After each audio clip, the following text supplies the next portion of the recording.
بسم الله الرحمن الرحیم. اوضوعتان رین عادیله. انصاف علی هدایت هستم و برنامه 175 مهندسی جهل رو به لطف الله تبارک و تعالی آغاز میکنم و امیدوارم که با آشنایی با یک کتاب ترکی و شیرجه زدن در درون تمدن فکری، تمدن مکتوب، تمدن عاطفی، تمدن اخلاقی، تمدن تفسیری از جهان ترک ها بتوانم از مهندسی جهل دور بشم و برگردم به خود و به احساسات ملی، به وطن ملی، به ملیت خودمون برسم. دیروز دیوان صنم رو خوندیم که کتاب به نظرم سختی بود و به نظرم اومد که این کتاب پر از رمز و رموز، هم در نوشتن و نقاشی حروف و هم در بیان کلمات. از 3 زبان استفاده کرده بود: زبان سریانی، زبان عربی و زبان ترکی به عنوان اصل، اما اونها هم به عنوان مهره و پیچ و بست این علم یا این تخصص یا این رشته یا هر چی بگیم استفاده کرده بود. و من فکر میکنم کتاب رو نخوندیم، نتوانستیم کامل درک بکنیم به خاطر ناآشنایی به خط، ناآشنایی به زبان، ناآشنایی به تخصصی که در کتاب به کار رفته بود. نتوانستیم سر در بیاریم و نتوانستیم زیاد بخونیم. اما چیزی که متوجه شدیم اینه که این کتاب یک کتاب پیشگویی هستش که آینده رو پیشگویی میکنه. حالا در پیشگویی آینده یه تعدادی بسیار مشهور هستند که حالا من نمیدونم شاید بشه پیشگوهای مشهور رو از گوگل به دست آورد چه کسانی هستند، ولی اغلب خارجی ها هستند.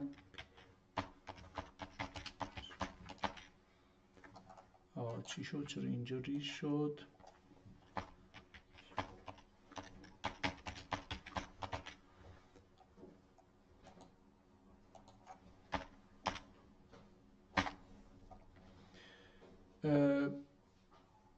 مثلا اینجا گفته که ادگار کسی و لوستر آداموس، این دوتا رو اینجا نام برده و ازشون به عنوان معروف به پیامبر خفته، اینجوری مدیوم آمریکایی قرن 20 خودشم، حالا اینجوری نام بردن.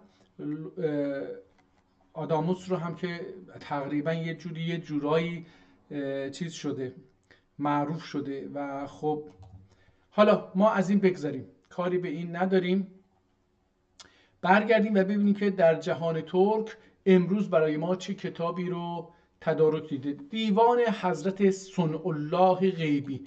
حالا این حضرت صنع الله غیبی کی هستش من نمیدونم، ولی یه دیوانی بهش منتسبه که در 212 صفحه نوشته شده که در پی دی اف 105 صفحه هست.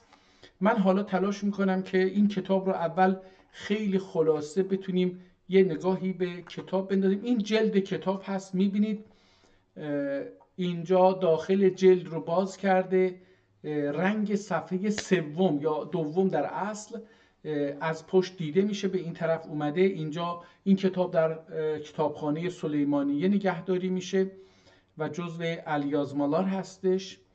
اینجا همون صفحه‌ای که اینجا رنگش رو از پشت میدیدیم اینجا از خودش میبینیم: دیوان حضرت شیخ السید صنع الله غیبی قدس سره، حرف الف. حالا ایشون اشعاری رو گفته و به شکل چیز هم الفبا احتمالاً آورده که حالا یه نوع رسم در اشعار ترکی قدیمی بوده، احتمالاً نمیدونم در اشعار فارسی یه چیزی رو من ندیدم. حالا ما در اینجا دوباره به نظر میاد که خیلی قدیمی نباشه این کتاب، برای اینکه در اینجا ما با فاصله های بین مصرع ها مواجهیم و در اطراف کتاب جا و حاشیه برای نقد نویسی گذاشته نشده. از این دوتا علامت و احتمالاً به خاطر این ریزی خطش که از یک نوع خودنویس به نظر میاد استفاده کرده، یک نوع قلم استفاده کرده باشه، حدس میزنم که این جزو کتاب‌های خیلی قدیمی نباشه. اینجا در این صفحه که احتمالاً صفحه 4 هستش، بله، در اینجا با یه متن روبرو هستیم، به جای شعر با یک متن نثر روبرو هستیم. حالا آیا این کتاب باز هم و اینجا میبینید این صفحه رو هم بریدن، یعنی نصف این صفحه کاملا بریده شده که ما در اینجا وقتی صفحه رو برمیگردیم و پشت سفید هست میبینیم که اینجا دوباره بریده شده و ما با این صفحه سر و کار نداریم. بعد بقیه هستش مذرات و حالا همینجوری میبینیم. این کتاب هم این قصد خط هم بسیار منحصر به فرده، خیلی منحصر به فرده، برای اینکه عرض کردیم هر خطی مثل اثر انگشت نویسنده هست. البته از طرف دیگه حالات روحی و روانی و اخلاقی اون روز، اون ساعتی که می نوشته رو هم میشه به نوعی در بعضی از آثار خطی پیدا کرد. دوباره در اینجا میرسیم به یه جایی که البته با توجه به این که این کتاب یا این دفتر حاشیه شیراز دوزی شده، یعنی به جای میخکوب که اخیراً در 200 سال گذشته از میخکوب یا 100 سال گذشته از میخکوب استفاده میکردن، این جزو کتاب‌هایی است که حتی اگر در جدید هم نوشته شده باشه با نخ دوخته شده شیرازه و این به نوعی به ما میگه که این یه مقدار قدیمی تره. یا البته که حتی الان هم بعضی از کتاب‌های مهم در جهان سوم، اونجوری که جهان سوم میگن، در شرق بگیم، در شرق به جای جهان سوم، من با این جهان سوم دیدگاه تفسیری و تحلیلی غربی ها نسبت به شرق، نوعی قضاوت و دائما تحمیل یک ایده به شرقی که شرقی تو جهان سوم هستی، تو نمیتونی جهان اول باشی، تو این اعتماد به نفس و این تخصص و این پشتوانه تاریخی و این پشتوانه منطقی و تمدن مکتوب و تمدن فکری و اینها رو نداری، احساساتی و عاطفی و رفتاری اینها رو نداری در گذشته که بتونی بر اساس اونها آینده رو بسازی یا اکنونت رو بتونی بر گذشتت پایه‌گذاری بکنی. در نتیجه از جهان سوم بر اساس 1 2 3 که در ورزش نمره میدن، قهرمان 1 و 2 و 3، این میگه قهرمان منم و تو جهان سوم هستی، تو رتبه سوم هستی. حتی بعضی رو گفته که development، توسعه یافته، حتی post development and حالا یه چیز دیگری هم هستش به کار میبرن، اون واژه‌ش رو کاملا در نظر ندارم، ولی در اون رو میخوان به ما القا بکنن. در هر حال اینجا دوباره با یک صفحه مواجه هستیم که به جای احتمالاً شعر از نثر استفاده کرده باشه. دوباره بازم این رو هم دوباره بریدن. آیا خود نویسنده بریده یا یک کسی دیگری بریده، این رو نمیتونیم در موردش قضاوت بکنیم، ولی میدونیم که بعضی جاها با رنگ قرمز یه چیزهایی نوشته. دوباره اینجا با یک احتمالا اینا همون حاشیه هایی هستن که خود نویسنده بر مطلب خودش نوشته به عنوان حالا یا توضیح قضیه یا اینکه یه مطلبی رو بعداً به یادش اومده خواسته، تاریخ هستش یا یه تشریح بر اون گذشته.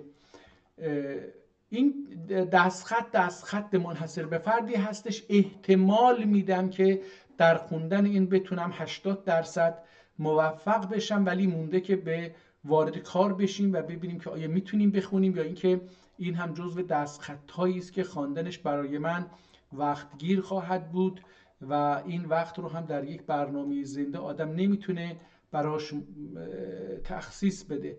ولی از اینجا به بعد دوباره سوره اخلاص تفسیری، یعنی یه تفسیری در مورد سوره اخلاص اینجا گذاشته.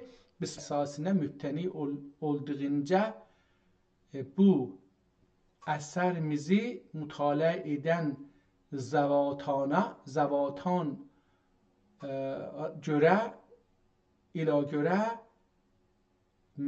محاکمه اتملی رجا اولونور. حالا میگه این بر اساس یک تفسیری از تفسیر عرفانی حالا داره اینجا این سوره ها رو از اینجا به بعد رو تفسیر میکنه. اینم سوره علق هستش تفسیر کرده. حالا اول شعر و بعد تفسیر قرآن هستش. حالا این آدم چه کسی هستش؟ این یک سوال اساسی هست. دوباره میاد هازا کتاب و منظوم، اینم یک کتابی هستش به شعر. بسم الله الرحمن الرحیم متن کتاب رو اینجا نوشته و خودش یا یک کسی دیگری براش حاشیه نوشته با خط بسیار ریز و ما حاشیه ها رو نه تنها در حاشیه مطلب میبینیم در این دو صفحه و حتی در دل خود مطلب هم با خط بسیار ریزی میبینیم که دوباره حاشیه نویسیش کرده. احتمال میدم که خود نویسنده این حاشیه ها رو اضافه کرده باشه، ولی احتمال بسیار ضعیفی هست. رنگ قلم هم تغییر نوع رنگ قلم هم نشون میده که این بعدها نوشته شده. اگر خود نویسنده هم نوشته باشه رنگ قلم تغییر کرده، برای اینکه سیاهی این رنگ با سیاهی رنگ متن بسیار متفاوت هستش. اون طیف رنگ سیاه در اینجا قوی‌تر از متن هستش، با آنکه متن با قلم کلفتر و یه مقدار کلمات رو بزرگتر نوشته، اما به این چیزی که هستش دیده نمیشه. ما اینجا با مطالبی گوناگونی مواجه هستیم که با 1 و 2 و 3 و اینها و براش تیتر زده، با رنگ قرمز هم اینها رو مشخص کرده. همینطور میبینیم این دوام داره به این شکل. ولی در اینجا ما میبینیم که کتاب در اون قسمت شعر از سنت قدیم که فاصله میذاشت جای برای حاشیه نویسی، امکان حاشیه نویسی در کتاب میذاشتن، این کارو نکرده بود. ولی در این قسمتی که داره افکار خودشو، تفسیر خودشو از سوره های قرآن، آیات و کلمات تبارک و تعالی داره اینجا بیان میکنه، در اینجا میبینیم که فضای لازم برای حاشیه نویسی رو گذاشته و خودش یا دیگرانی هم این کتاب رو، این دستخط رو دیدن و خوندن و تفکر کردن و براش چیز نوشتن. ولی این نوع خطی که من در این تحشی و حاشیه نویسی میبینم به نظرم میاد که خود این نویسنده نوشته باشه. اینجا دوباره با در این صفحه با 1 2 3 4 5 6 تا حاشیه برای این متن، 7 تا در اصل یکم این طرف هستش، با 7 تا حاشیه برای این متن روبرو هستیم که اگر جمع بکنیم احتمالا از خود متن بیشتره. اینجا هم همینطور با 5 تا در این صفحه حاشیه نویسی مواجه هستیم. در اینجا بیشتر هم باشه، 1 و 2 و 3 و 4 و 5 و 6 و 7 تا، اینجا هم 7 تا، اینجا 4 تا. همینجور میبینیم که این هم در این قسمتی که به تفسیر آیات و کلمات قرآن میپردازه از اینها استفاده شده. بیان مفاسد و صلات، حالا چه چیزایی صلات رو خراب میکنه، از اینجا به بعد هم اینها رو نوشته، ولی برای اینها چیزی ننوشتن چون حالت احتمالاً فتوایی داشته باشه. بیان جنائز یا جنائز احتمالاً هستش. حالا اینجا بیان زکات.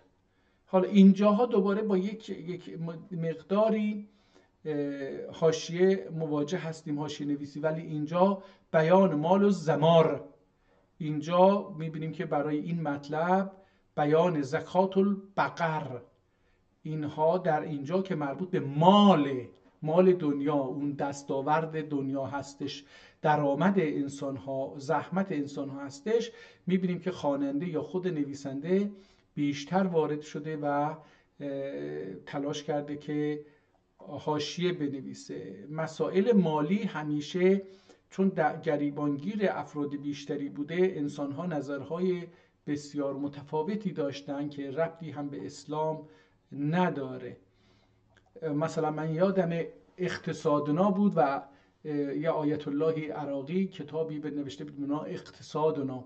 اول انقلاب که بود ما هم بچه بودیم، بچه که میگم واقعا بچه بودیم، یعنی من 13 سال 13 و نیم سال داشتم انقلاب شد و اون وقت من یواش یواش رفتم این کتاب ها رو که مثلا اون زمان مثلا کتاب چی بود، همش هم تحت تاثیر مارکسیسم و لنینیسم اسلام رو تفسیر میکردن، از شریعتی گرفته تا مرحوم بنی صدر و بهشتی و میگم این آیت اللهی که مقتدا صدر بود، چی بود اسمش، صدر بود فکر میکنم، آیت الله صدر بود، اینها چیز کرده بودن در مورد اقتصاد اسلامی و اینها می نوشتن. اقتصاد توحیدی مربوط به بنی صدر بود. اینا همشون از توحید و اینها استفاده میکردن، ولی تفسیرها تفسیرهای شرقی به مفهوم کمونیستی زده بود، چون که تنها ایدئولوژی بود که اینها با اون در مقابل شاه و سرمایه‌داری در مقابل اون مسلح شده بودند و تنها ایدئولوژی بود که میتونست به اصطلاح جهان رو در مقابل سرمایه‌داری اشغال کرده بود و خب بر علیه دین هم بود. در نتیجه ما هم که از سنت و جامعه خودمون، از زبان و امکانات خودمون عاجز و هستیم، خیلی مایل بودیم به هر حال مبارزه بکنیم، نظرات سیاسی داشته باشیم و نظرات آلترناتیو در میان ما نبود. همین دو نظر بود، یا سرمایه‌داری یا کمونیستی سوسیالیستی بود که خب ما به خاطر اینکه وضعیت در ایران مثلا نوعی از سرمایه‌داری احتمالاً بوده که من به نظرم سرمایه‌داری نبوده، برای اینکه چند تا کارخونه ما داشتیم که نیاز به کارگر داشته باشه و به قدری به نیروی کار نیاز داشته باشه که استفاده بکنن نداشتیم. در پهلوی و خمینی حاکم بوده هنوز به مرحله تولید نرسیده، هنوز منتاج هست و به منتاج بودنش هم صنایع ملی میگه. برگردیم اول کتاب و تلاش بکنیم این رو بخوانیم ببینیم چی هستش. من حالا این کتاب 105 صفحه PDF هستش که در 210 صفحه کتابی نوشته شده. برمیگردم ببینیم که این چیه. دیوان حضرت الشیخ از سید صنع الله یا صنع الله غیبی قدس الله سره حرف الالف. حالا وقتی من این صنع الله غیبی رو میشنوم به یاد این مذاهبی که اخیراً، بذارید اسم کامل این رو بنویسم اینجا ببینم که گوگل این آدم چی میگه. شیخ از سید صنع الله، شیخ سید صنع الله غیبی. ببینیم این آدم الافغانی، نه این اون نیست. بذارید ببینیم که این شیخ صنع الله چه کسی هسته. فراسه زندگی با برکت آیت الله حق شناس. نه اینا چرا رفته این فتوا اشتباه. شیخ مفید در شیخ خلبی ساکنان عالم غیب. واو، چجوری اینا از عالم غیب خبر میدهند؟ این هم یه مسئله است که برای من همیشه جای سوال بوده. این آدمی که خودش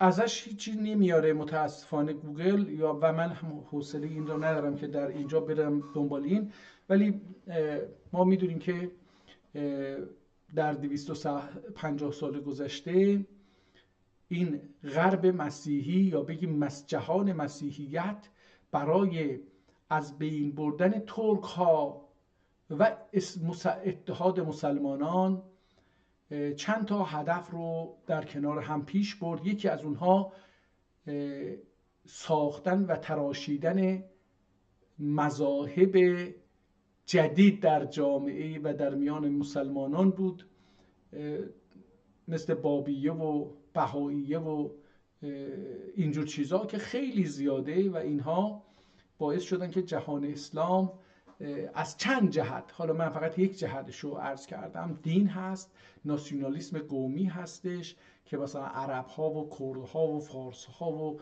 نمیدونم فلان ها بر علیه خلافت عثمانی یه جوری از داخل، حالا بقیه هم بود دیگه، یونانی و رومی و نمیدونم اینها از یک طرف و کودتاچی ها از طرف دیگر، یعنی فراماسونری ها، اینها هم احتمالاً همه اینها زیر سر فراماسونری باشه، ولی ما حالا اینها رو جداگانه در نظر بگیریم. اعضا و فرمانبران فراماسونری، کودتاگران نظامی که جزو فراماسون بوده اند یا نبوده اند درش خیلی مهم نیستش که بوده اند یا نبوده، مهم اینه که در خدمت چه اهدافی بودند.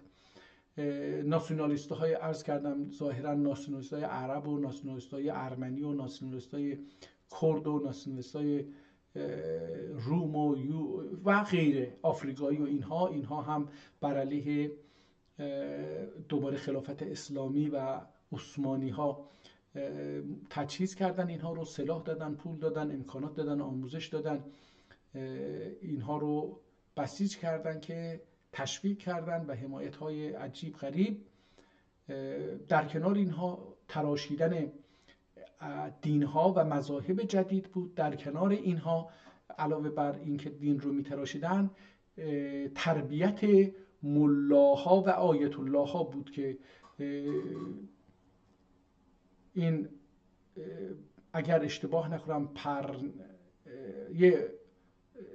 یه وطنداش، یه شهروند ترک هستش از ارومیه که در یکی از کانال های فارسی زبان لس آنجلسی درباره تاریخ روحانیت هم داره در مورد تاریخ اون چیزی که ایران گفته میشه داره حرف میزنه. از دوره صفویه شروع میکنه و میاد به کنون و در وسط اینجا یه جایی در مورد آیت الله هایی صحبت میکنه که این آیت الله ها رو یه خانم شیرازی، حالا به هر حال به یه جوری پول به دست آورده بود و فرزندی هم نداشت، این به میراث برسه چیز میکنه، وصیت میکنه که وقتی من مردم اموال من رو خودشم در هندوستان بوده، اموال من رو به عنوان موقوفه ازش استفاده بکنم برای دین اسلام. و این وقتی میمیره دولت انگلیس که در هندوستان قدرت رو به دست گرفته بود میاد از این پول استفاده میکنه، خودشم روش میذاره، میگه که حالا ما چجوری از اسلام استفاده بکنیم. اول میگن بدیم به ملاها، میان به ملاها میدن در نجف و این جایی که امروز ایران نامیده میشه بهشون میدن. بعد از یه مدتی مثلا یه 10 سالی 20 سالی نمیدونم، بعد یه مدتی میگن که ما اینها رو به ملاها ندیم، اینها رو به افراد آیت الله بدیم و اون وقت شرح میذارن که شما باید این چند تا شرط ما رو بپذیرید، ما این پول رو ماهانه به شما پرداخت میکنیم به شرط ها و به شروط ها و انا من شروط ها. و اون شروطی که ما میذاریم چیه؟ 1. شما از فرمان انگلستان مخالفت نمی کنید. 2. تمامی تصمیمات که از طرف انگلستان گرفته باشه مخالفت نمی کنید. 3. شما با منافع انگلستان مخالفت نمی کنید. 4. احتمالاً با شاه یا ملکه انگلستان مخالفت نمی کنید.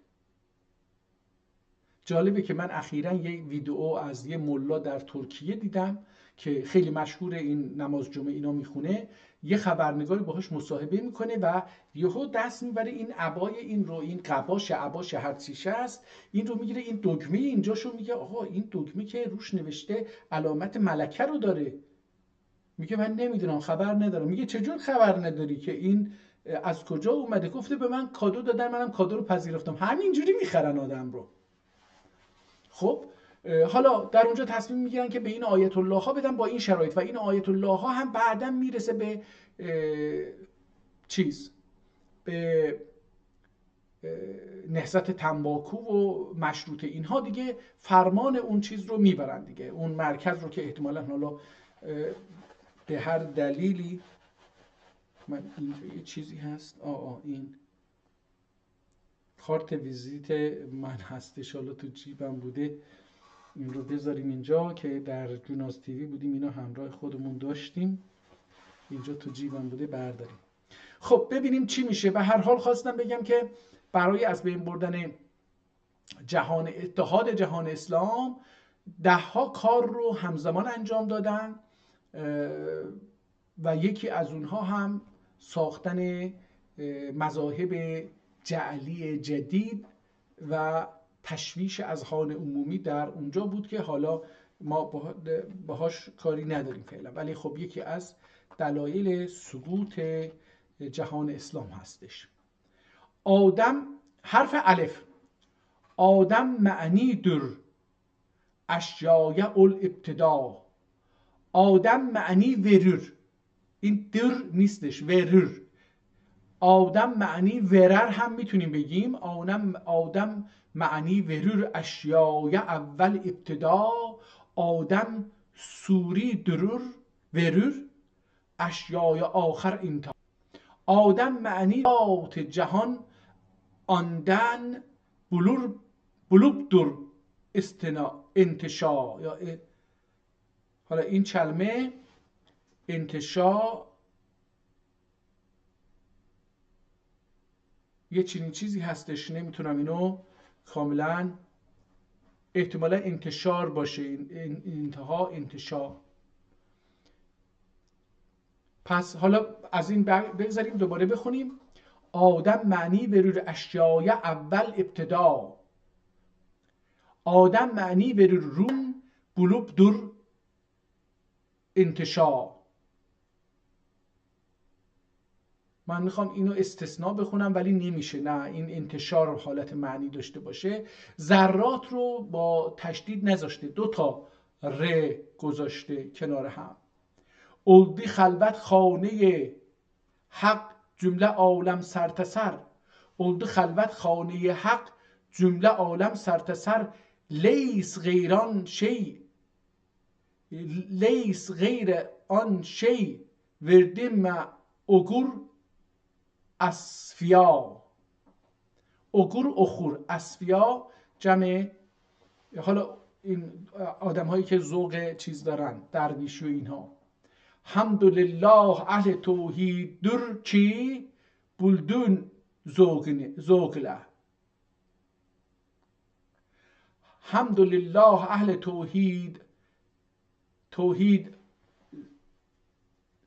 توحیدر چی بلدون زوگله. اید و وحدت در با عالم اعتباری در سوا. صورتی توحیدی گو کل معنی تو سید ایر. تصدیق احتمالا باشه. صورتی توحیدی گو کل معنی توحیده ایر. کل معنی توحیده ایر. جفت المعنا هو الله انه علی المرتضی. یا اگر احتمالا این یک کلمه عربی باشه، چون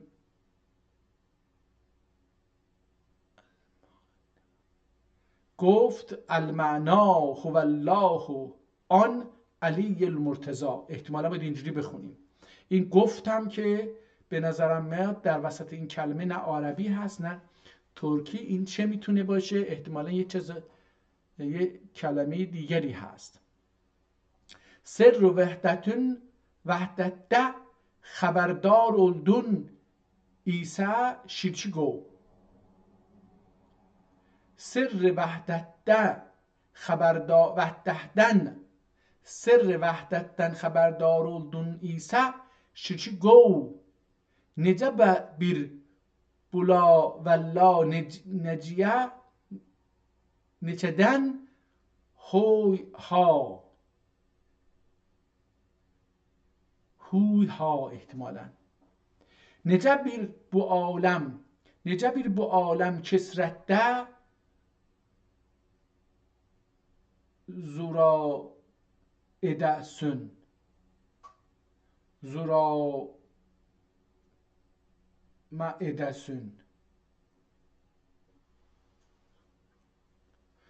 nece bir bu alemi kesrette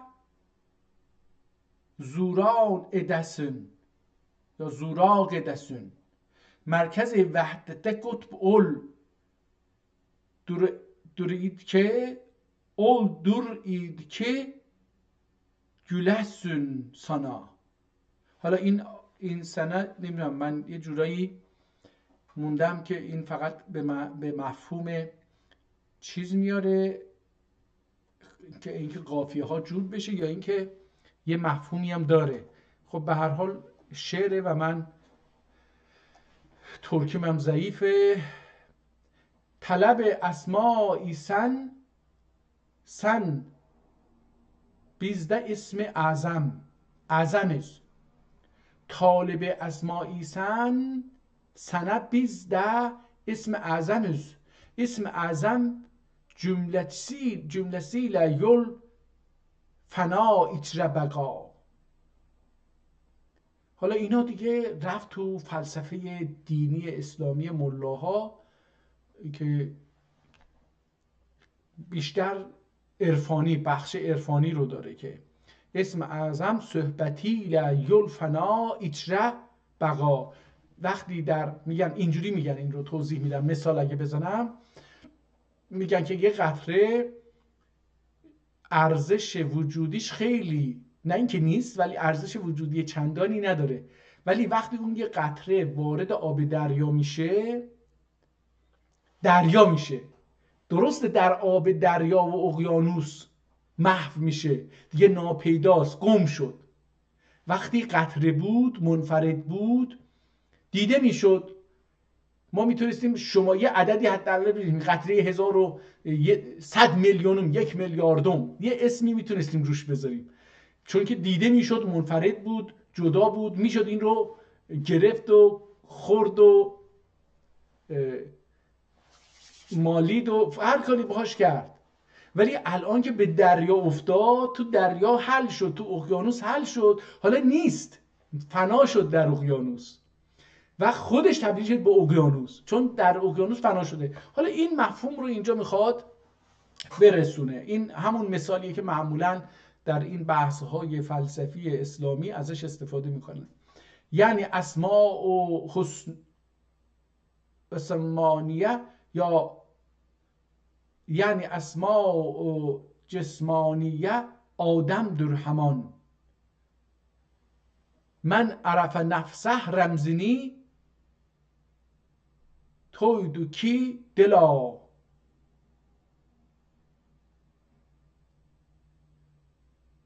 این تویدکسه یا تویدوکی چی میشه؟ با تی دسته‌دارم نوشته. توی ما میدونیم که به معنی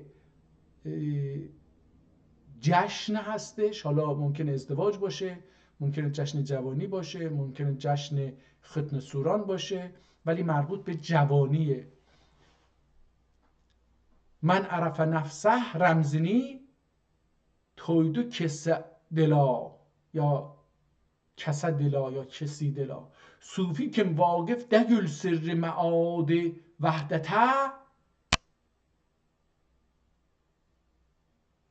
جیددر کزویی استرسه توتسه خطها یا فتها. حالا این بعضی از کلمات واقعا خوندنش سخته. Bu vücudun zahiri ya batini hak olacak. Nece suret bağlar anda iptida و انتها. حاصلی کلی کثیر طریقه وحدت تمعنی بران. تعنی با تی دسته‌دار هستش، این نمیدونم لمیم این نون بخونیم یا بخونیم یا چی بخونیم. اینی سعنی. حاصلی گل کثیر این کثیر هم به معنی کثیر نمیشه باشه، گل کیر طریقه. حاصلی گیر طریقه وحدته تمعنی براق. طمع میشه. آره. حاصلی گلگیر طریق وحدت طمعنی براق. بیا داخل طریق وحدت بشو. حاصلی گیر یعنی وارد شو. گیر طریق وحدت طمعنی براق. یک والله العظیم ارمز سنا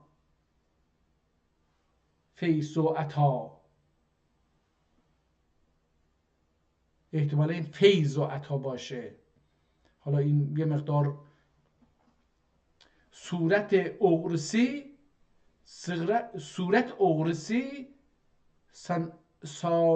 سان ما راه حق در مقتدا. یا اینجوری باید بهتر دیده میشه. صورت اغرسنی سان ما راه حق در مقتدا. هر asrda birdir ancak hasıl sırrı Xuda. Geldi النون سلسله نور حق بردید بره وچه ابراهیم'den oldu gıybiye hak runeha. Fil hakikat aşıga oldur sırat-ı müstakim kim bir ola anda راهdur همبر و هم رهنما. احتمالا رهبر باشه. راه و رهبر و هم رهنما. خب بیشتر خیلی عرفانیه، شعر عرفانی هستش. من اینجا صفحه 4 هستم، میریم صفحه 14 ازش. این صفحه 14 یه جایی بود که متن نوشته بود، ببینیم این متن چی هستش. hakkın gayri یا hakkıdan gayri var bile hakikatte mülhiddir. اگر یکی بگه که به غیر از حق یه چیزی وجود داره، در حقیقت این آدم ملحده. حقدن غیری var bile hakikatte mülhiddir. شرک خفی ده قالان hakikatte mülhiddir. اینم باز شعره. حقیقتا غیری وار بله حقیقتا ملحدdir. شرک خفیده قالان حقیقتا ملحدdir. فنا فی الله ارمز هور ile hakkı bilmez. فنا فی الله ارمز hak ile hakkı bilmez. bir eşidüp bir görmez حقیقتا ملحدdir. اگر یکی نبینه و یکی نشنوه در حقیقت ملحد هستش.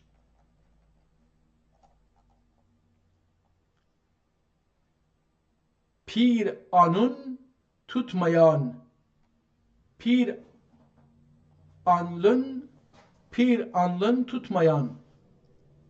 bildiğin unutmayan varın yoğun satmayan hakikatte mülhüttür.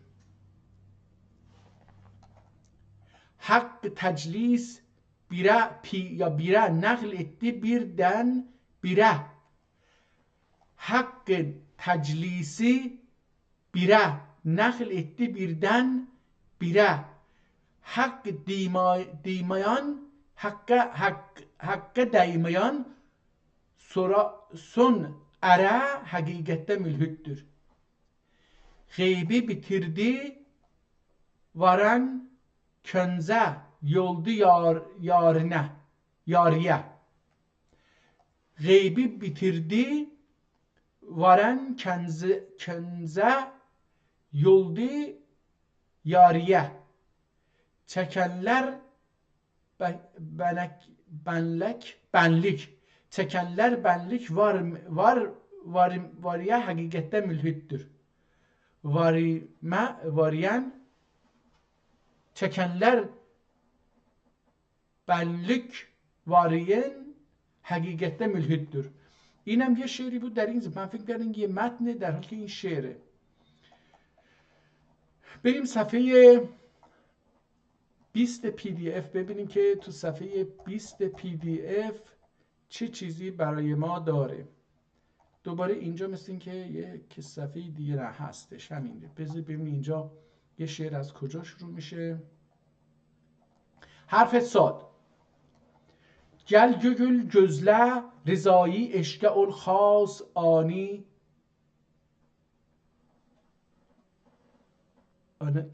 انهاس. این چی میشه؟ الخاص احتمالا. گل گل جزله رضایی اشک الخاص الخاص الخاص. گل گل جزله رضایی اشک الخاص الخاص. جت bu دعوایی اصلیه عشق جانندن ناس. جاندن ناس. این ناس با سات نوشته شده، نمیدونم اصلا به معنی چی هست. جت bu دعوایی عملدن احتمالا باشه، آرزو. عشق جاندن ناس احتمالا خواستم باشه، این رو حالا به شکل خواستم شاید خوند. درد عشق ظاهر olunca şöyle çalsa turma hiç. Turma durma. درد عشق ظاهر olunca şöyle çalış turma hiç. راه حقdır عشق yolu هم آندن حضور اختصاص. احتمالا باید حضور اختصاص باید بخونیم یا حصول البته داره این یه چنین چیزی. بس جلال yüzünden مکهور olmayınca nefs vir neylesin mentesun netsun neylesin netsun şogul kim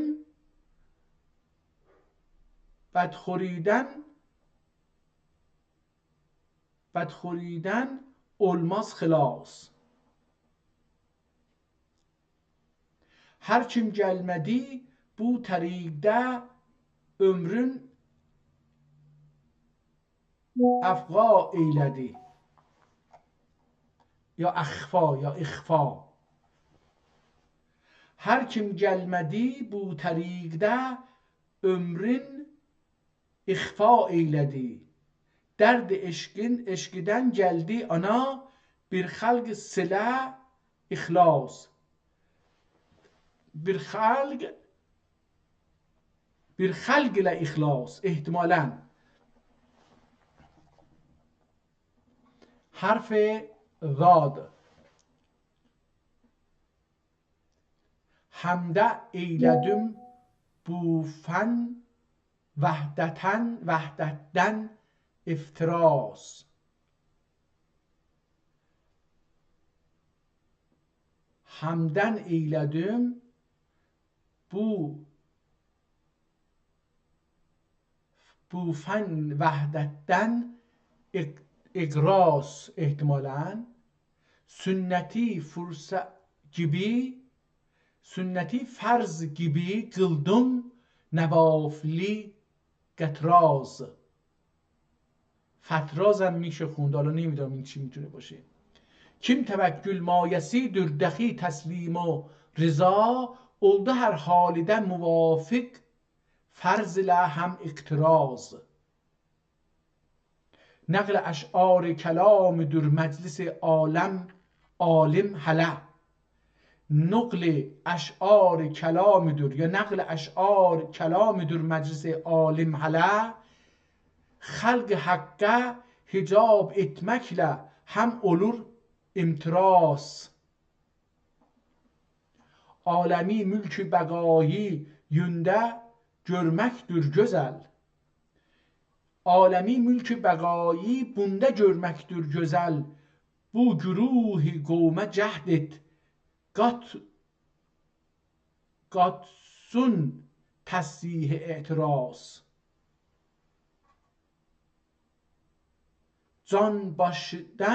Can baştan geçince dost elini tutmadım.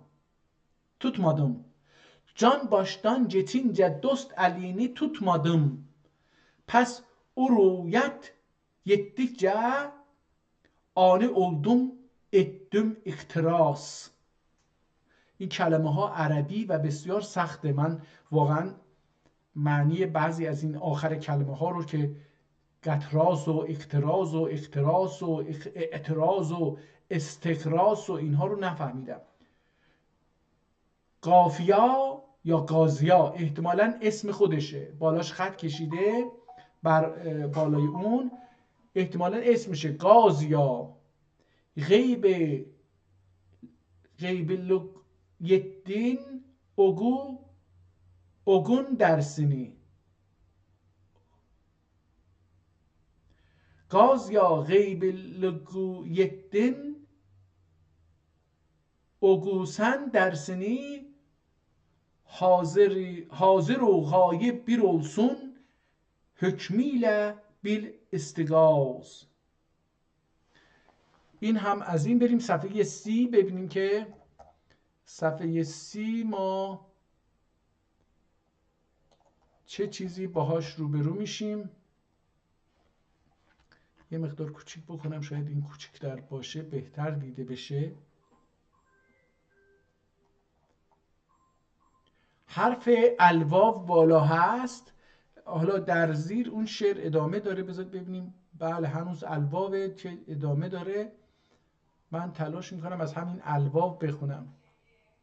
بیلور میسن نورشان فهانی الکون الله. احتمالا اینجا عربیه، مخلوط با عربی هستش. شرکی ترک ایله اید و سیامن فما فی الکور کون الله. آره اینجا بلمیسن نور شعنه نور شعنن فما فی الکون الله. فما فی الکون الله رو میفهمم، ولی این بلمیسن نور شعنن، احتمالا اگر نور شعنش رو نمیدونی، فما فی الکون الله، در وجود جز او هیچ نوری نیست. فما فی الکون، در وجود در هستی، الله چیزی جز الله نیست. شرک ترک ایله اید و حیا، احتمالا حیا نمیدونم چی میشه.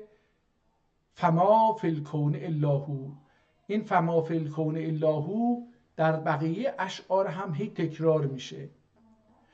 اگر باطن، اگر ظاهر، اگر اول، اگر آخر، اگر مؤمن، اگر کافر، فما فی الکون الله. görün gerçi görünen gerçi İslam'dır veli mana müsemmadır. İkiliktir ikilikten müberradır. فما فی الکون الله. در صفحه بعد اون ایزن گذاشته بود اینجا، حالا این صفحه بعد بود دوباره در سطر اول صفحه بعد اون فما فی الکون الله رو تکرار میکنه. دوباره در ابیات بعدی که تکرار میشه اینها فقط ایزن میذاره. این ایزن هم عبارت از این دو تا خطی که حالت چیز داره، چی بگه، نقل قول، اون رو میذاره که بگه ندر امید، ندر خشیت، ندر دوزخ، ندر جنت، ندر فرحت، ندر وصلت، فما فی الکون الله. گمو عالم مظاهر در، گمو عالم مظاهر در، خدا آن لا ظاهر در، خدا آنین لظاهر در، günüşten dahi bahirdir. فما فی الکون الله. دمادم دوردن دورانه، مراتب جمع دب هر آنه، جلب آخر اولا انسانه، فما فی الکون الله. یا جلب آخر اولا انسان، فما فی الکون الله. خزینه در چون bu عالم ندر مخفی اولان، آدم تجلی استردم بودم، تجلی استر دم بر دم، فما فی kevn illahu. Gelir gelir nihayet buden ya buden. Gelir gelir nihayet buden tecellise gayet yüden. نهایت یودن یا یودن باید باشه، یون یا یون. گلیر گدیر نهایت یون جهت، یعنی گلیر گدیر نهایت یون، اتماق این راه نهاییه. تجلیسه عنایت یون، نهایت یون بدایت یون، فما فی الکون الا هو. خب این دیگه عرض کردم کلا فلسفه عرفان رو، یعنی عرفان رو داره در این اشعار به طور خلاصه بیان میکنه. بیورده حضرت مولا انا الدهر انا الاشیا، بیورده حضرت مولا انا الدهر انا الاشیا، حقیقت دو سواد الله فما فی الکون الا هو.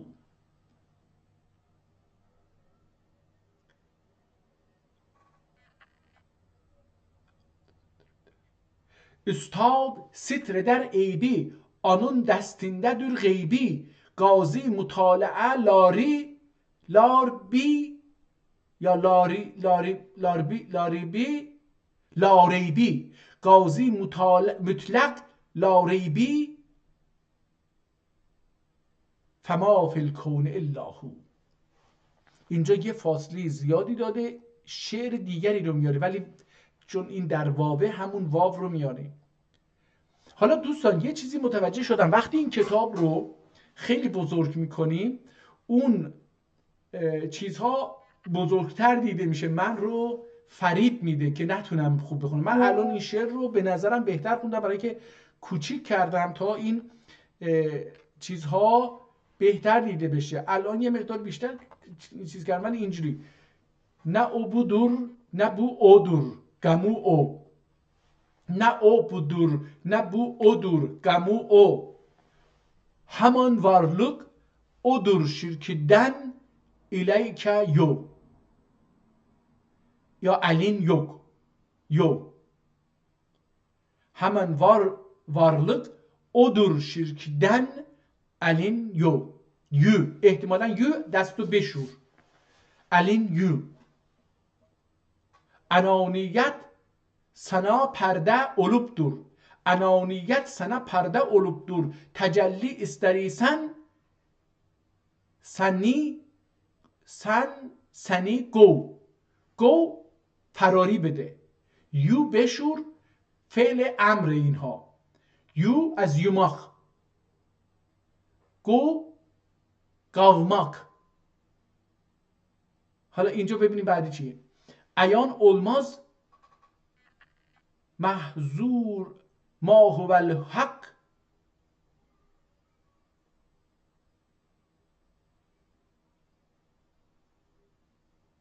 احتمالا اینجوری باید بخونیم. عیان olmaz محظور ما هو الحق. حالا اینجا یه محزق یا یه چیزی اینجا خونده میشه که نمیتونم. ما هو الحق گالورسا سنده سنلیکدن سر مو. این مو به اندازه همین سر مو، نوک مو.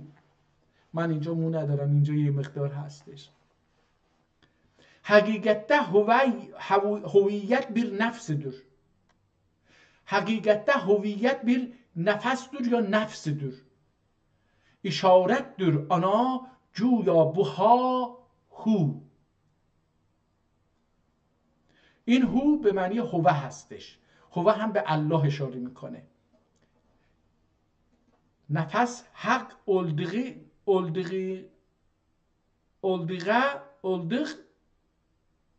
غیبی حجت. اینجا اسم غیبی رو آورده.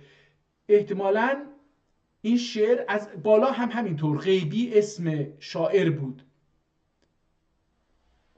بالا گفتی که استاد ستر در عیبی آنون دستینده در غیبی. این غیبی اسم شاعر بود. یعنی حالا قاضی رو هم آورده. احتمالا این دوتا اسم قاضی همین چیز هست. این شاعر، این نویسنده خودش رو با غیبی و قاضی معرفی میکنه. نفس حق اولدغه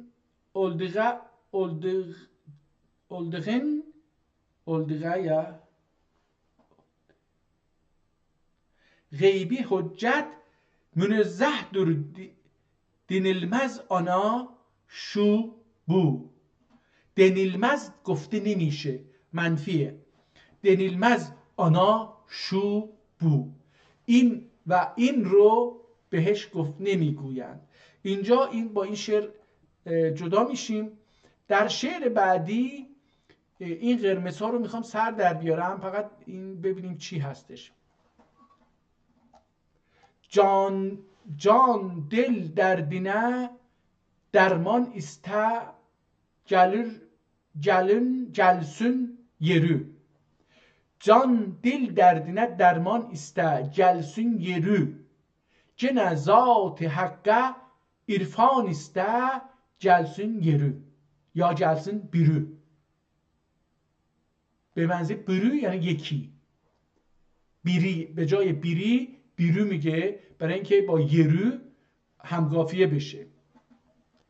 جان دل دردینه درمان استه. جان دل دردینه درمان استه gelsin yeri.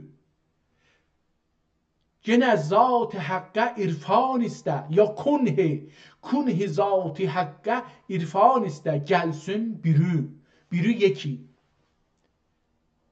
Ma'rifatün hissesi yok kimseye insan demek. Ma'rifatün hissesi yok kimseye insan demek. Suret ma'nide insan iste gelsin biri. Biri gene, biri. Sirri cismi cani idrak etmeyen küfr içredir. Sirri cismi cani idrak etmeyen küfr içredir. Zat-ı idrakiyle iman iste gelsin biri. Mezhef-i hak'den cehanun hem kelamın mعنisi. مصحفی حقدن احتمالا این جمالون باشه، جهالون نمیشه. مصحفی حقدن جمالون هم کلامون معنیسی. ظاهر و باطنده قرآن آیتی gelsin biri. Zulmeti taatde سرگردان اولان سالکلره. اینجا این سالک رو بالاش با رنگ قرمز نمیشه طالبلر، یعنی هر دوتا رو میشه اینجا آورد. یا اینکه در این کتاب ها شک است که این طالب بوده سالک بوده، در این دوتا رو با نوشته، هر دوتا رو نوشتن، یکی رو با رنگ قرمز یکی رو با رنگ سیاه، تا بگن که در نسخه های مختلف احتمالاً این اینجوری اومده. در یه نسخه طالب بوده، در یه نسخه دیگری. اصل کتاب نیست در این در اصل یک دست نوشته از یک کتابی هستش. حالا اونم نسخه‌ای هستش که این آدم نسخه رو با نسخه دیگری تطابق داده، دیده که در یه نسخه‌ای از اون کتاب اصلی که دستش نبوده یه جایی بعضی ها نوشتن طالبلر، بعضی ها نوشتن سالکلر. این هر دوتا رو آورده. این نویسنده گفته که ظلمتی طاعت سرگردان اولان سالکلره طالبلره حضرت وقتن حضر وقتدن آبی و حیوان آب حیوان استه gelsin biri. اینم خضر باید باشه. ظلمتی طاعت سرگردان اولان سالکلره طالبلره خضر وقتدن آب حیوان آب و حیوان واو داره آب و حیوان استه gelsin biri. صورت دوریل حقه ارمدی افلاکه یا باق افلاکی گر. حالا این افلاکی گر با رنگ قرمز نوشته شده. یه بار اینجوری میخونیم. صورت دوریل حق ارمدی صورت دوریل حقه ارمدی افلاک باق افلاکی گر حضرت خضر وقتیدن آبی و حیوانیست در گلسون برو. ببخشید سطرشو پریدم. صورت دوری لحق ارمدی افلاک باغ افلاکی گör جامه و جان و دل ملکini durana iste gelsin biri. Canı dil mülkini دورانه iste gelsin biri.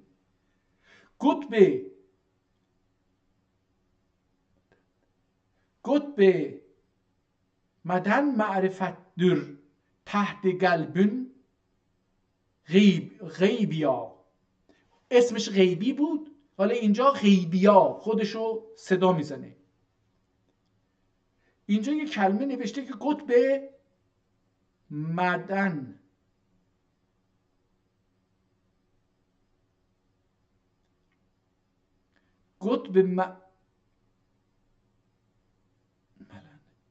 احتمالاً قطب ملک باشه بهتره. قطب ملک معرفت در تحت قلبün غیبیا. این تحت همون تخت قلبün. قطب ملک معرفت در تخت قلبün غیبیا. عالم معنیده سلطان ایسته گلسون بیرو.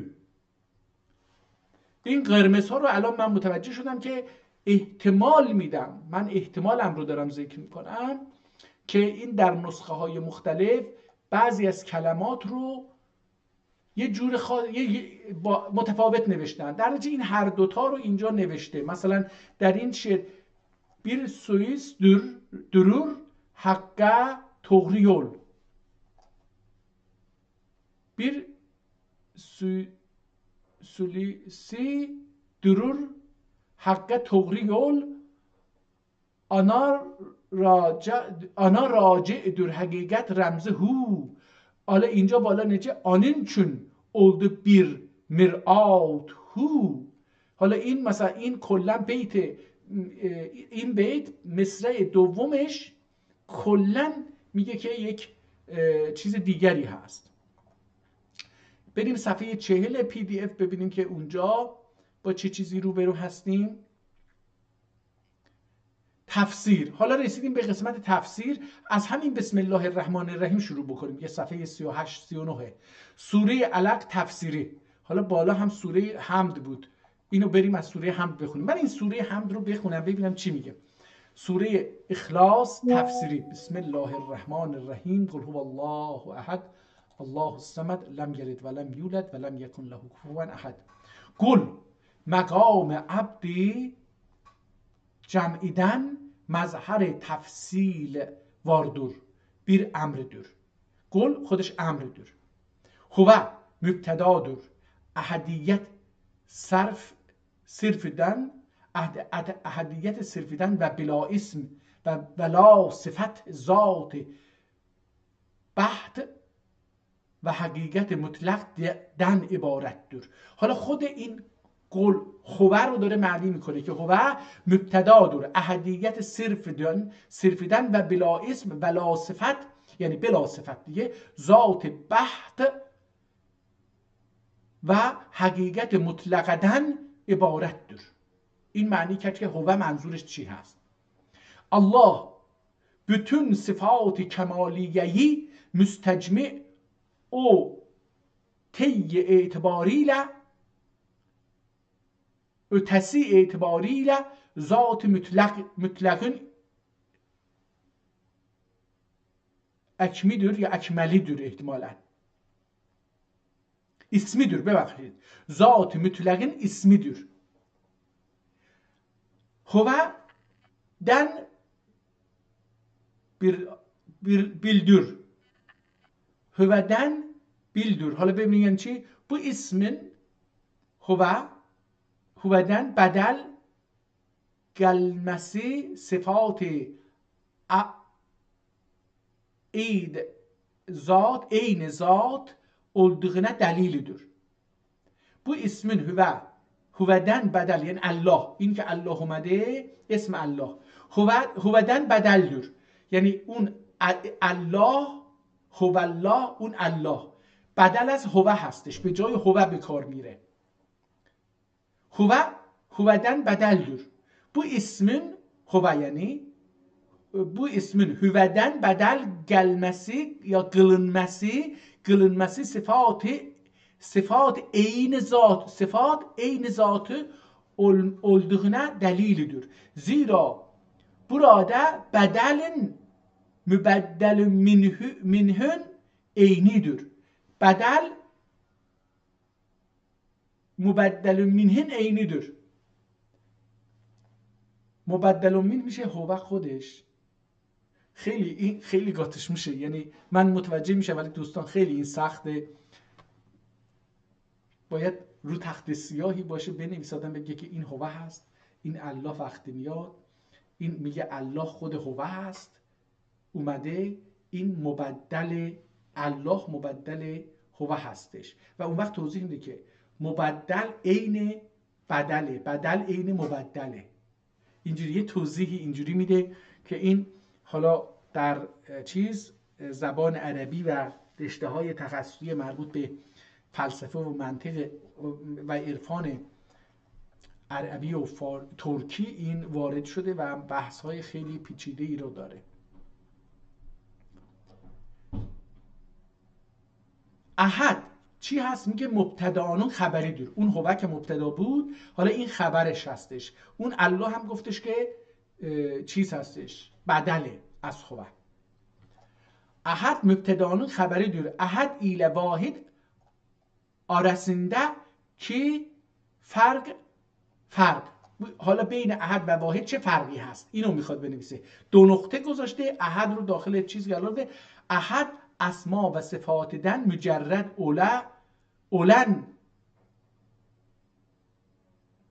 اولرق مجلد اولرق تعقل اولان ذات دن بی حقیقت محضدن منبع عین کافوریدن رهالق غرسی عین کافوریندن kendisinden elhasıl hiç bir gayri ile mugayyet olmayan vücude mutlaktan ibaret olduğu halde vahidün kaf اون نون آخرش میگه اسما نون واحدون نون اسما و صفاتی ایله متصف اولرق تصور ایلیان و بو مرتبه حضرت اسما عنوانینی آلان ذاتیدن عبارت المسیدر.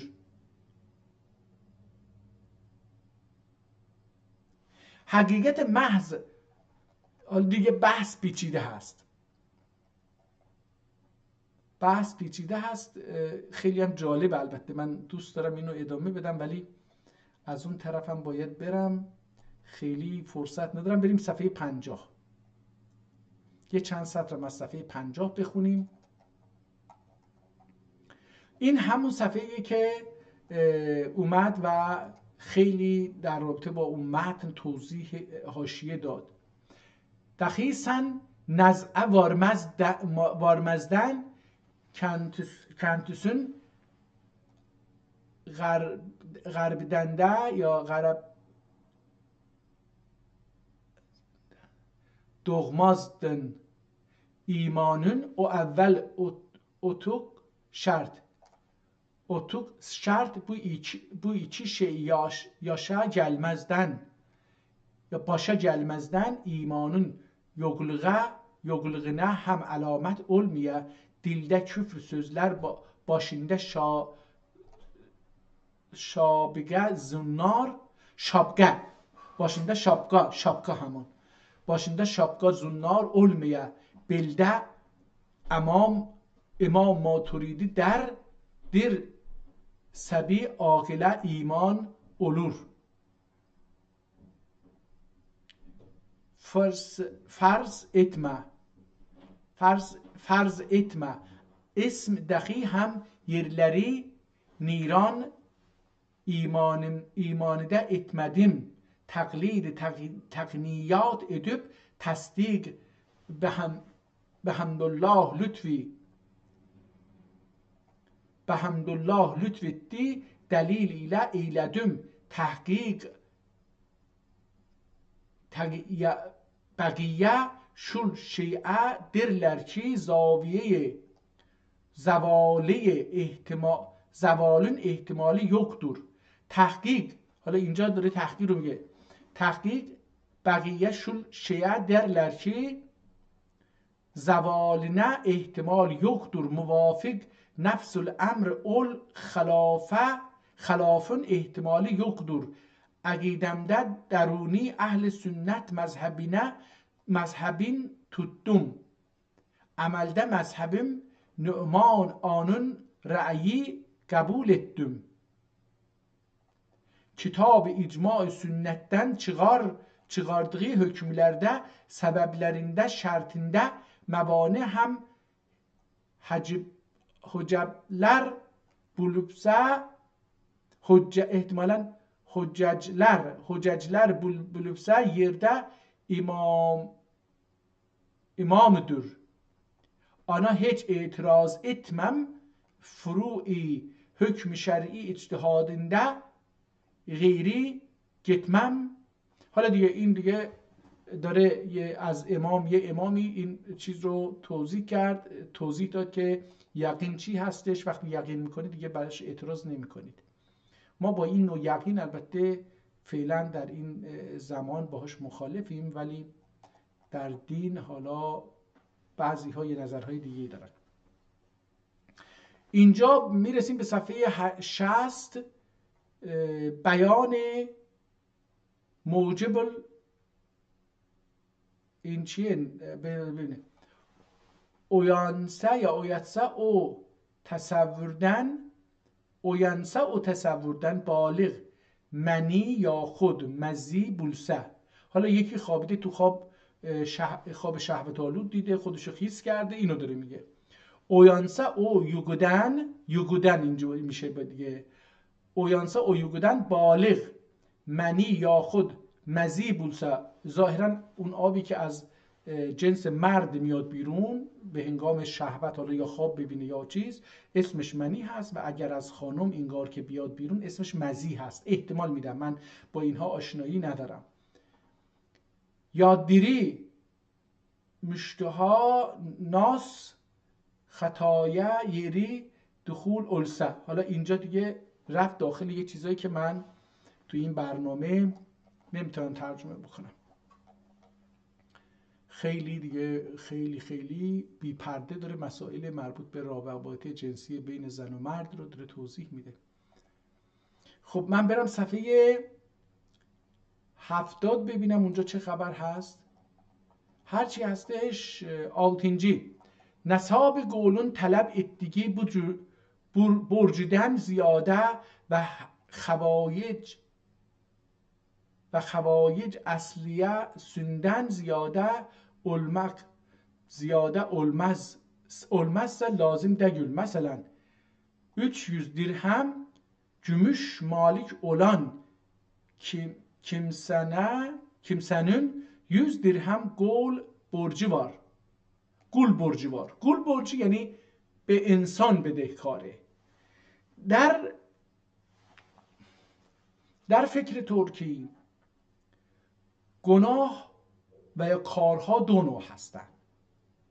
یک کارها و اقداماتی در رابطه با موجودات زنده هست، یک کارها و اقداماتی در رابطه با الله هست.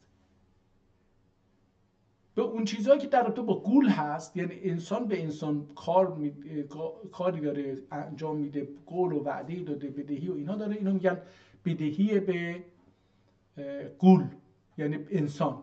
اینجا گول به معنی انسانه، نه به معنی نوکر و بنده.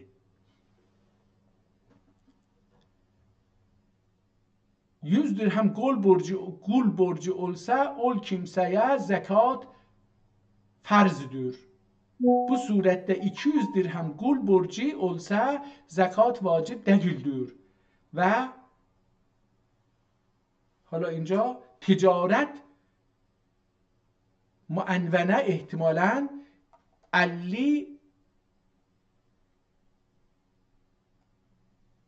حالا پریدیم دیگه با جمله ها، خیلی با این خط الان اینجا یه مقدار مشکل پیدا کردم. مالی اوسا علی غستلک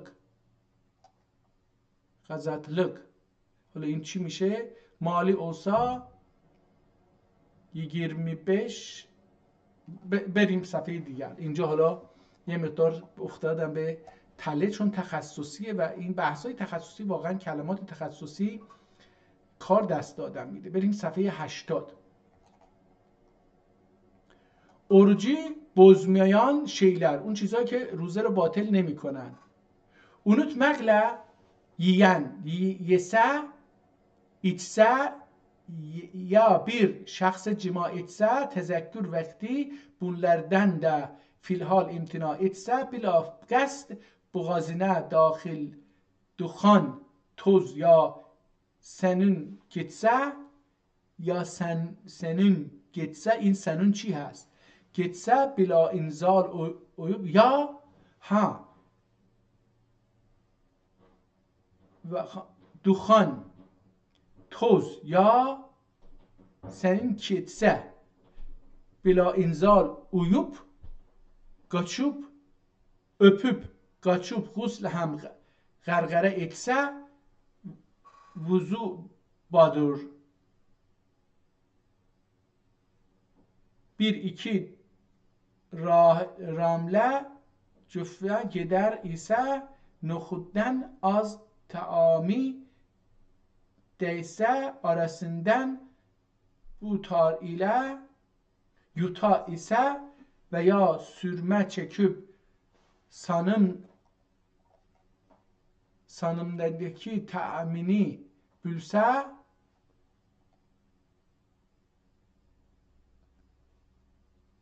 sanım nedenli تأمینی، احتمالا این منظور به غذا هستش.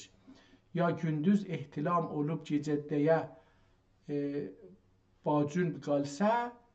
حالا اینا دیگه مربوط به اون چیزی که میگه اگر بدونی که متوجه باشه آب بخوره یا غذا بخوره یا حتی با یکی بدونی که متوجه باشه در حال شهوترانی باشه و اگر یکی به اینها بگه که الان روزه هست و سریع اینها رو ازش دوری بکنه، خودشو مثلا دهنشو بشوره و اگه غذا خورده و تف کنه بیرون و اگر با اون خانم یا هر کسی رابطه داشته بره بیرون از اون رابطه و بره خودشو بشوره و اینا، غسل به معنی شستن هست. حالا یا به اندازه نخودden az تعامی احتمالاً دیسه آراسیندن دیسه اگر به اندازه کمتر از نخود یه چیزی رو خورده باشه که بدون طعام مزه غذا چی هستش. یوتا ایسا یوتا یعنی گرد دادن، یوتماخ اوتماخ یوتسا یوتا ایسا استدی یوتا ایسا اگه بخوره و یا سرمه چکیب. حالا این سانم چی هستش؟ سانمدگلی تأمینی بلسه. حالا اینو سرمه بچکه و این یه جوری باشه که یه طعمی رو حس بکنه، یا gündüz یا در حال که روز حالا خوابیده بوده تو خواب احتلام خواب ببینه و خودشو خیس بکنه. حالا اینجور چیزا میگه که روزه رو باطل نمیکنه این کار. حالا من دیگه بقیه‌شو نمیخونم. بریم صفحه 100.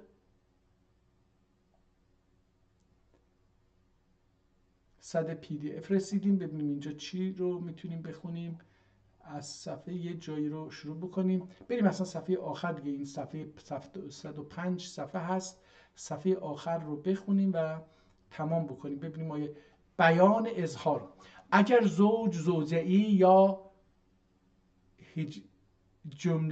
cümleden تعبیر olan üzvin veya bir cüz'i şai'i rüb'i gibi veya nisfin maharinden nazar haram ola yere eyleye teşbih izhar etti bunun kefareti kesum sana tenbih buluğ akl İslam zevcide olmak şart izhar etse bila kefare کفارتن ممنوع تحتمدن مراد ایتسه. حالا نمیدونم چی بود این تمتعدن مراد ایتسه، ممنوع تمتع مراد ایتسه تمت. اینم یه چیزی بود که در مورد این گفت. حالا یکی اگر به مثلا مادر و خواهر و یه چنین چیزایی کسای نزدیکش یا زن باشه به خواهر پدر و برادر و اینها، عمو و دایی و اینها نظر غیری داشته باشه، نظر سکسی بگیم داشته باشه، این رو داره اینجا توضیح میده. به هر حال کتاب جالبی هست. حالا من یه چیزی رو در این کتاب متوجه شدم، من اغلب این کتاب رو خیلی بزرگ میخونم خط شد، در نتیجه باعث میشه که در میان اون لرزش های دست بر روی کاغذ هم میافتم، در میان اون دندانه های نامرئی هم گیر میکنم. ولی وقتی اینها رو یه مقدار، امروز این کتاب رو یه مقدار کوچیک کردم که کلمات خیلی بزرگ دیده نشه، انگار که وقتی کلمات کشیده میشه مثل یه مسافت طولانی قرار میگیره که باید تو طیش داخل خود این کلمه رو حرکت بکنی و این خودش باعث میشه که آدم نتونه، چون اطرافش رو نمیبینه، اطراف این کلمه رو نمیتونه ببینه، خود کلمه غرق میشه. در نتیجه باید این رو به قدری کوچیک کرد که بشه همزمان چشم انسان کلمات قبلی و بعدی رو ببینه تا بر اساس دیدن این یه ذهنیتی در انسان ایجاد بشه که این کلمه چه معنی میتونه داشته باشه. این هم چیزی بود که امروز یاد گرفتم که سفر رو کوچیک بکنم تا کلمات خیلی بزرگ دیده نشه که باعث یک نوع پارازیت ذهنی میشه و در خوندن تأثیر میذاره. و امروز با کوچیک کردن این صفحه یه مقدار به نظرم راحت تر خوندم اون قسمتی رو که راحت تر خوندم. ولی به هر حال دست نوشته منحصر به فردیه، انتظار نداشته باشیم که بشه به راحتی و بدون لکنت زبان با این کتاب رابطه برقرار کرد. این کتاب تخصصی مربوط به عرفان و تفسیر قرآن هست. خیلی هم کتاب پرقدرتمندیه. یعنی من این مقداری که خوندم به نظرم اومد که این آدم جزو بزرگان عرفان و تفسیر هستش. از الله تعالی بخواهیم براش رحمت ساطع بکنه و غریق رحمت بکنه. روز خوبی بود برای من با یک کتاب ترکی دیگر، با یک دستخط دیگر، با یک نظریه پرداز دیگر در زبان ترکی آشنا شدم و این خیلی مهم بود. درسته که ما اسلام رو از عرب ها گرفتیم، اما تفسیر خودمون مهمه. ما از اون چیزی که به ما داده شده، هر کسی تفسیر خودشو داره و هر جامعه‌ای تفسیر خودشه و هر ملتی تاریخ خودش داره. تازه هر ملتی در هر زمانی و هر مکانی تفسیر متفاوتی داره. با تغییر زمان و مکان و شرایط و اجتماع و تغییر امکانات و سطح سواد و تجربه و سطح تکنولوژی و آموزش و سطح روابط اجتماعی و کامیونیکیشن، مبادلات فکری، اجتماعی، سیاسی، اقتصادی، بر نظر ما، بر تفسیر ما از یک چیزی که نسل‌های قبلی ما داشتن بسیار متفاوت خواهد بود. به هر حال تا روز دیگر، تا روزگار دیگر که بتونیم یک کتاب دیگری رو بخونیم و غرق بشیم در زبان ترکی، در تمدن ترک ها، در تمدن مکتوب، در تمدن فکری، در تمدن دینی، در تمدن اخلاقی، در تمدن سیاسی، در تمدن علمی ترک ها غرق بشیم و از اون مهندسی جهل یهو، این به نظر من خیلی بهتر از اون تفسیری که من تا دیروز میگفتم که ما باید با خواندن هر کتاب در این زندان مهندسی جهل 250 ساله‌ای که در ذهن 20-25 نسل ما ساخته شده و خیلی به ضخامتش به اندازه 250 سال هست، در این یه سوراخی باز بکنیم که خیلی سخت بود. حالا به جای این فرض امروز به ذهنم رسید که ما با هر کتاب وارد اقیانوس تمدن مکتوب، تمدن فکری، تمدن اخلاقی، تمدن دینی، تمدن تفسیری، تمدن نگاه ترک به جهان، تمدن اخلاقی ترک میشیم و این در غرق شدن در این ما رو مسئول میکنه از اینکه اون زندان بمونیم. ما خود به خود انگار که طی الارض میکنیم، انگار که وارد از یک سیاه چالی وارد جهان نور میشیم، یهویی میفتیم تو اونجا. این جهان متفاوته، ذهن ما با اون سیاهی عادت کرده بود، حالا با این سفیدی و با این نورانیت تمدن و تمدن فکری و تمدن مکتوب و تمدن اخلاقی و دینی و ایمانی و تفسیری جهان، از جهان ترک بیگانه ایم، ولی داخل اینیم. وقتی داخل این باشیم، این سفیدی و این نورانیت این جهان یواش یواش این درون ما، این مغز ما رو از اون زندان خارج میکنه. ما دیگه منتظر نمیشیم که این زندان کاملا از بین بره، ممکنه اصلا هیچ وقت این زندان از بین نره و ما برای تلاش بکنیم برای از بین بردن زندان کار به جایی نبریم. ولی وقتی خودمون یهو انگار که مثلا توی یه سرسره‌ای بودیم، این سرسره تاریکی بود، یهو این سرسره بیافتیم داخل این سرسره و بیایم از این طرف بریم تو نور. خود این که از این زندان خارج بشیم و وارد نور بشیم ما رو در فضای نور قرار میده، ما رو در فضای زبان ترکی قرار میده، ما رو در فضای تمدن مکتوب، تمدن فکری، تمدن دینی، تمدن تفسیری از جهان ترک قرار میده و ما خواه نخواهی از اون سیاهی مهندسی جهیدیم افتادیم داخل اینجا. خب اینجا هر کاری بکنیم به نفع ماست، به نفع آگاهی ماست، به نفع نورانیت درونی ماست و جدایی از اونه، به شرطی که به اون دیگه بر نگردیم. تلاش نکنیم که مثل ماهی هایی که بعضی از ماهی ها هستن میان تو اقیانوس، تو دریا، بعد یه مدتی که بزرگ میشن حالا دلش میخواد بچه تخم ریزی بکنه، بچه بذاره، نسل بعدی خودش چیز بکنه، این باید برخلاف آب شنا بکنه، دوباره برگردی بره اون ریشه‌ای که خودش در اونجا متولد شده بود، بره اونجا تخم گذاری بکنه. بعد که تخم گذاری کرد، حالا عمرش هم تموم میشه، بیاد دوباره به دریا و بمیره و بچه هاش اونجا رشد میکنن، همین رو تکرار میکنن. ما به جای اینکه تکرار بکنیم برگردیم دوباره به اون سیاهی مهندسی جهل، پریدیم افتادیم داخل این نورانیت تمدن ترکی. همینجا هر چقدر بمونیم و هر چقدر دست و پا بزنیم با این حال میکنیم. به نظر من این راه بسیار کوتاهیه. به جای اینکه میلیون ها کیلومتر بریم، کافی از این تاریکی بجهیم بیرون.